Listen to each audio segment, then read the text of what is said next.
Hello, Western Oregon sports fans, and welcome to this edition of Wolves Weekly.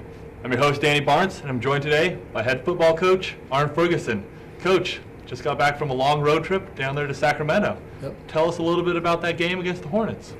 First of all, one of the best teams we've played in the history since I've been here, over 20 years. We definitely had some really positive things and also some glaring negative things. So on both sides of football, some really mood swings back and forth throughout the game. But I really felt good about the way our players competed. Defensively, we got to get better on stopping the run, which they had two real good running backs, two real good quarterbacks, and a really good offensive line. And receivers, we felt like 4 or 5 or 6 of them could really run. So early we're feeling that out, and then our defense on run has to be better, and our deep ball on pass has to be better.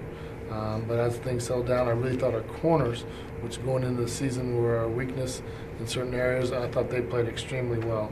Then on the opposite side, we really got some things going. Demario Ballard had a great game, over 100 yards, but then we'd shoot ourselves in the foot. We had crowd down noise. and 7 at the We Hornet tried to 20-yard line. simulate Robinson practice, locks and in, then, throws near side. We also had a situation where some calls were being made and those type of things. We didn't adjust and think fast enough, and we jumped off sides numerous times. It really took some great offensive momentum away. But we felt like Kylie McCray did a great job running the football at times, and so did Darryl Valdez. And AJ was really consistent, and if we could have had a couple more caught balls, would have been one of his better games that he's ever played. I mean, he's only played 2, but just even throughout practice, so we thought some really positive things come through. Our O-line protection response was good. We have to be more consistent. So it's really going up and down. So some really good, great things, and then some really poor things. That's probably one of the best opponents we've ever played.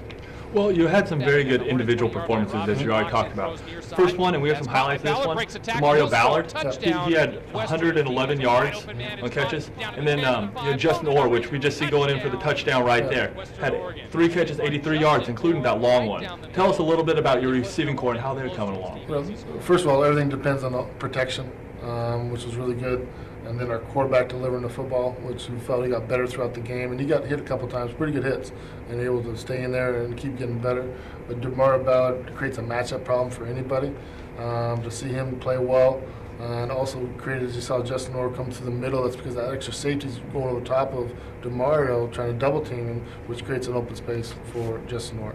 And we also know it's a football, it's a team game. It's not just about one position being good. So talk to us a little about your running game and how that maybe is helping your wide receivers and the production you've been getting out of Darryl Valdez these first 2 games. As you see, Darryl pops one. We like Darryl's speed. He's got good speed. Needs to keep his feet a little bit. Great energy. Doing an extremely good job. We felt at times we were able to really move people and run the football. It's that consistency, and it's really that O-line like we talked about.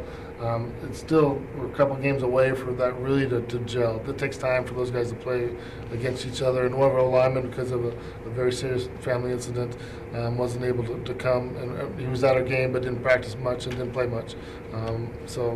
We felt like that O-line, as they develop more confidence playing with each other, we'll start really seeing the things they can do, along with discipline. And we've got to be more disciplined up front, 100%. Our players are disappointed, so are we.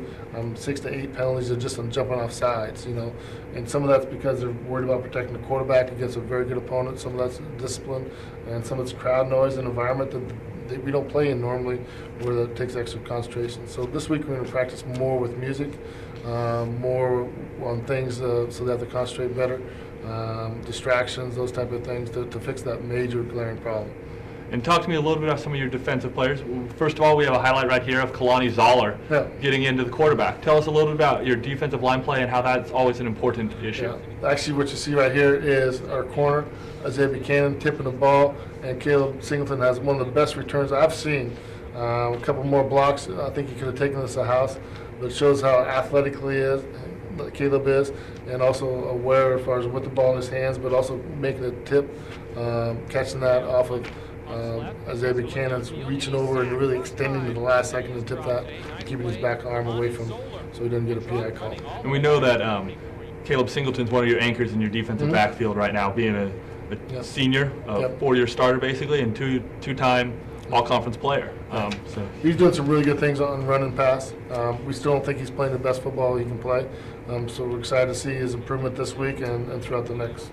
As you're talking about improvement there, I'd like to see just talk to you about a couple of your different units here, your offense, defense, and special teams. Just kind of see how they're coming along to this point in the year when you've had 2 games to feel them out, but right before you really get into the thick of your GNAC schedule. Yeah.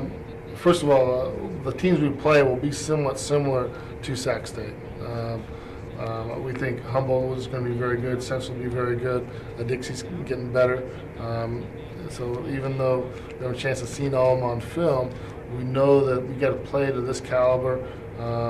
We felt Sac State had probably the most overall talent of speed we've ever seen in every positions. So that's a really good preparation for us. We got to find a way to be successful. The number one way to be successful is more discipline on the offensive side and just simple execution, playing catch, and making sure we get our blocking assignments. We feel good about our talent on offense. We just have to execute better and be more disciplined. Defensively, our D-line, we had 3 starters pretty much had to stay home because of injuries on this game, which really hurt us. We really feel our D-line needs to be our strength, and they can't get worn down. And we need those 3 guys back and healthy this week to really make an impact on our D-line and get our linebackers a little more physical. And we just hope our corners keep progressing.